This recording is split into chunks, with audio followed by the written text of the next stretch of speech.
bab kedua di dalam kitab Bulughul Maram, yaitu bab syurutis shalah. Kita membahas terkait dengan syarat sahnya salat seseorang.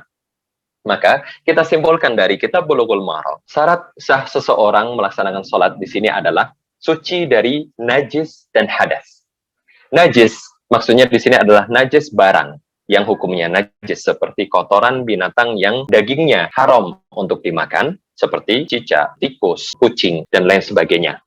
Dan najis tersebut diharuskan untuk benar-benar tidak ada di dua tempat. Pertama adalah di pakaian yang kita kenakan, dan kedua adalah di tempat kita melaksanakan sholat. Itu adalah syarat suci dari najis di dua tempat tersebut. Kemudian, suci dari hadas. Hadas ini adalah sifat, bukan barang, karena najis itu ada bentuknya. Adapun hadas itu adalah sifat, yang mana seseorang itu dia berhadas kecil ataupun besar. Hadas kecil ketika seseorang itu buang air kecil, buang air besar, dan lain sebagainya. Maka itu semuanya adalah hadas kecil. Dan hadas kecil bisa disucikan dengan cara berwudu, atau yang saya lebih suka juga untuk saya sebut sebagai istilah mandi kecil. Kemudian hadas yang kedua adalah hadas besar, yaitu ketika seseorang junub, keluar mani dari kemaluannya, atau ketika seseorang telah melaksanakan hubungan suami istri. Maka itu semuanya adalah hadas besar, dan cara mensucikannya adalah dengan mandi besar, mandi junub. Adapun mandi junub dan juga wudu itu bisa diganti ketika seseorang tidak mampu menggunakan air, atau air itu tidak ada, bisa diganti dengan tayamum. Tayamum itu bisa digunakan untuk mensucikan seseorang dari hadas kecil ataupun hadas besar. Itu yang pertama. Dan syarat yang kedua adalah menutup aurat. Dan menutup aurat di sini adalah bagi laki-laki di dalam sholat, auratnya adalah antara pusar dan lutut. Itu bagi orang yang memiliki sedikit kain. Akan tetapi, perlu kita perhatikan bahwasanya ketika seseorang memiliki banyak kain, bajunya besar, maka dia diwajibkan dalam sholatnya, auratnya itu dari pundak sampai lutut. Jadi antara pundak dan lutut itu adalah aurat seorang laki-laki dewasa dalam sholat. Adapun bagi perempuan, maka auratnya adalah seluruh badan kecuali 3 anggota tubuh dalam sholat. Kalau di luar sholat, hanya 2 yang boleh ditampilkan. Tapi di dalam sholat, itu seorang perempuan boleh menampilkan 3 anggota tubuh. Yang pertama adalah muka. Yang kedua adalah tangan sampai pergelangan. Yang ketiga adalah kaki sampai mata kaki. Ini adalah 3 anggota tubuh yang boleh ditampilkan di dalam sholat bagi seorang perempuan. Dan afdolnya adalah muka itu dibuka bagi seorang perempuan ketika melaksanakan sholat. Adapun tangan dan kaki, lebih utamanya, afdolnya adalah untuk ditutup.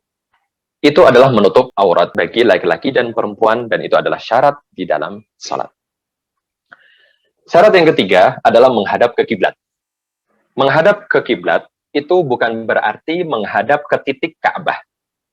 Karena menghadap ke kiblat yang dijelaskan oleh para ulama itu ada 2 macam, yaitu langsung ke titik Ka'bah, dan yang kedua adalah hanya ke arah Ka'bah. Walaupun itu ketika ditarik garis lurus, pelenceng, tidak masalah. Maka, yang pertama adalah ketika seseorang melihat langsung Ka'bah, maka hukumnya wajib bagi dia menghadap ke titik Ka'bah. Maka dari itu, kita temukan bentuk shaf di Masjid Al-Haram itu adalah melingkar. Karena semuanya wajib untuk mengarah ke titik Ka'bah. Adapun yang kedua adalah orang yang tidak menyaksikan Ka'bah secara langsung, maka dia hanya diperintahkan untuk mengarahkan ke kiblat, walaupun tidak di titik Ka'bahnya. Maka dari itu kita temukan bahwasanya semua bentuk shaf di semua masjid selain Masjidil Haram itu lurus. Itu semuanya mengindikasikan bahwasanya kita hanya diperintahkan untuk mengarah ke kiblat, bukan ke titik Ka'bah. Ini adalah menghadap ke kiblat. Dan menghadap ke kiblat itu menjadi syarat sahnya seseorang, sholat seseorang, kecuali di 4 kondisi. Di 4 kondisi ini, seseorang boleh tidak menghadap ke kiblat. Yang pertama adalah ketika seseorang tidak mampu. Contohnya ketika orang sakit, maka dia hanya bisa tidur berbaring. Di situ dia tidak diwajibkan menghadap ke kiblat karena ketidakmampuan. Kedua adalah ketika seseorang melaksanakan sholat sunnah di atas kendaraan. Sholat sunnah di atas kendaraan, maka boleh bagi dia untuk tidak menghadap ke kiblat. Itu yang dilakukan oleh Rasulullah SAW ketika beliau melaksanakan sholat sunnah. Salah satunya adalah sholat witir. dan beliau di atas kendaraan. Dan ketika itu beliau tidak menghadap ke kiblat. Kemudian yang ketiga adalah ketika seseorang itu dalam kondisi takut, yaitu dalam peperangan contohnya. Ketika seseorang itu dalam perang dan dia takut harus lari ke sana, harus pindah tempat, maka dia bisa jadi tidak menghadap ke kiblat ketika berpindah ke tempat yang lain, sedangkan dia dalam kondisi sholat. Maka dari itu dia diperbolehkan untuk tidak menghadap ke kiblat. Dan yang keempat adalah kondisi di mana seseorang itu tidak tahu arah kiblat.